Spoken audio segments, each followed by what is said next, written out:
I'm a little uncomfortable myself with jumping on Lauer on this one because I ask myself if I were in the situation up against Donald Trump, simply trying to have a real interview, how well would I do? I don't think it's like holding onto a bar of soap in the rain. It is hard. I've interviewed Donald Trump twice for The Economist, and I actually wrote a piece the other day saying it's like standing in a river trying to catch sort of fish with your hands, because you could spend the entire interview fact checking him. So take that point that I mentioned where he said he would grab the oil, he would put the troops in. So he mentioned that in an interview with me in, I think, September, October 2015. And I spent like 5 minutes of the interview saying, does that mean you would put troops on the ground? Are you saying you'd put American troops on the ground? Finally, he did say, yes, I would put American ground troops on the ground, because it struck me as important to pin him down on that.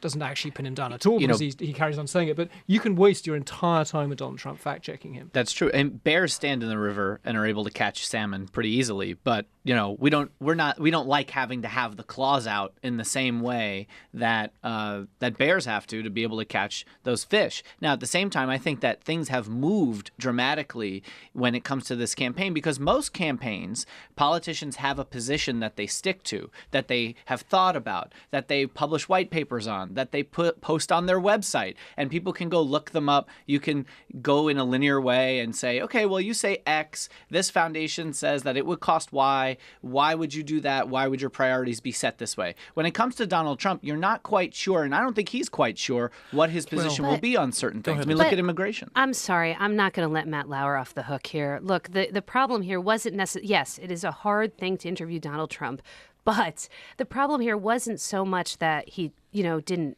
interview Donald Trump, didn't fact check him on every statement. It was that he had Hillary Clinton up first, asked her 10 minutes of hard questions about her emails, about her support for the war in Iraq. And then Donald Trump came up and he said, well, you haven't done your homework. And when Hillary Clinton didn't support the war in Iraq, he asked her a question about it. When Donald Trump said, I never supported the war in Iraq, which was an obvious thing that was not true. Show of hands here. Who thinks that he or she would have done better than Matt Lauer? In the end, trying all of your various approaches, you would have gotten a Donald Trump to fess up and say, yeah, no, you're right, you really got me. But there's something between getting him to fess up and say, you really got me, and being responsible and saying, you know what, you didn't support the war in Iraq.